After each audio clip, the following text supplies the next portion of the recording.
Welcome to Anupama hospital. हम लोग पिछले वीडियो में बात किया था कि रूमेटॉइड आर्थराइटिस का क्या होता है और मेटाबॉलिक ट्रीटमेंट में कैसे उसका इलाज करते हैं।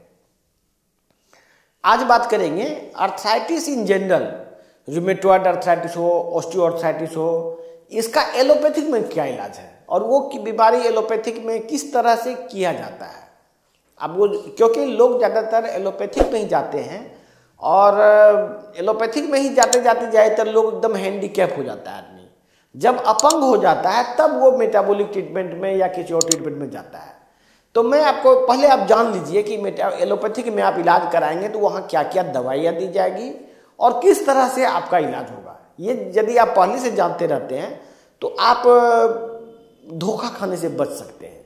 ये वीडियो उनके लिए है जिनको कि आर्थराइटिस होने वाला है या आर्थराइटिस हो चुका है या उसके परिवार में है, क्योंकि अनजान रहने से आदमी धोखा खाता है। तो सबसे पहले तो आर्थराइटिस चाहे किसी भी नेचर का हो, चाहे उसका ऑस्टियोआर्थराइटिस हो या रूमेटॉइड आर्थराइटिस हो या कहीं भी दर्द हो, तो आपको हड्डी का डॉक्टर दर्द की दवा देगा और कैल्शियम का टेबलेट देगा। कैल्शियम का टेबलेट और दर्द की दवा। दर्द की दवा क्या करता है, जैसे कि मैंने पहले भी बताया है, दर्द की दवा एक्चुअली में आपका यदि कोई जॉइंट में मान लीजिए ये घुटना है, यहाँ दर्द हो रहा है, तो ये दर्द की दवा बेसिकली आपके किडनी को डैमेज करेगा और हार्ट को डैमेज करेगा। वो डैमेजिंग इफेक्ट से ही आदमी का दर्द आराम हो जाता है। क्यों? क्योंकि दर्द एक तरह से क्यों होता है, दर्द आपको ये बताने के लिए होता है, शरीर एक सिस्टम के रूप में काम करता है। यदि आपको दर्द है घुटना में तो शरीर आपको बता रहा है कि यहाँ प्रॉब्लम है, लेकिन यदि इससे कोई बड़ा प्रॉब्लम आपके बॉडी में क्रिएट हो जाए तो वो दर्द आदमी तुरंत ही फील करना बंद कर देता है। ये बॉडी का एक सिस्टम है। तो दर्द का फीलिंग एक तरह से बॉडी को बताने के लिए है कि आपके बॉडी में ये प्रॉब्लम है। यदि कोई दो बड़ा प्रॉब्लम शरीर में हो जाए तो वो दर्द आपको उसका होगा जो ज़्यादा बड़ा प्रॉब्लम है। तो दर्द की दवा दी जाती है। दर्द की दवा घुटने में कोई परिवर्तन नहीं लाता है, ये सिर्फ किडनी और हार्ट को डैमेज करता है।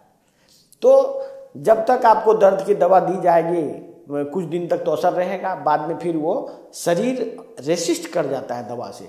कोई भी आदमी को देखते होंगे, कोई आदमी जहर भी खा रहा हो, धीरे धीरे जहर से भी वो रेसिस्ट कर जाता है, वो जहर फिर उसको असर नहीं करता है।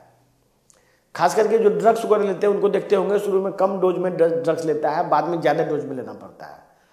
वो ठीक वैसे ही यदि आप कोई भी जहर बॉडी में दे रहे हैं तो धीरे धीरे उस जहर का भी लोग को आदत हो जाता है और जहर का इफेक्ट नहीं होता है।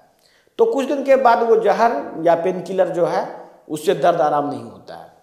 तब जाके डॉक्टर वो ज़्यादा पावर का दवा देगा, मतलब जो ज़्यादा बॉडी में डैमेज क्रिएट कर सके, जो कि आपके लीवर को डैमेज करेगा। इसके बाद और भी डिजीज मॉडिफाइंग ड्रग्स करके नाम दिया जाता है, लेकिन वो सभी लीवर को डैमेज करता है। एक क्लोरोक्विन है। इसके बाद फिर दिया जाता है ये आपको एस्टेरॉयड और ये सब दवा दिया जाएगा। तो एस्टेरॉयड क्या करेगा, तो आपके इम्यून सिस्टम को सप्रेस करेगा और बोन मेरो को ब्लड बनना बंद कर देगा। तो इससे क्या होगा कि आपको बॉडी नया प्रॉब्लम शुरू हुआ तो कुछ दिन तक वो फिर दर्द को फिर आराम करके रखेगा। इसके बाद भी धीरे धीरे वो दवाई भी रेसिस्ट कर जाएगा। तब फाइनल दवा के रूप में मिथोट्रिक्सेट नाम की एक दवा दी जाती है, जो कि बोन मेरो को सप्रेस करके 1 महीने तक रख सकता है। 1 महीने तक बोन मेरो को सप्रेस करता है। तो वो बोन मेरो सप्रेस करने से फिर कुछ दिन तक ब्लड आराम होगा।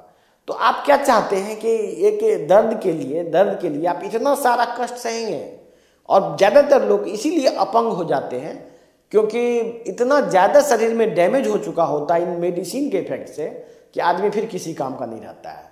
धन्यवाद।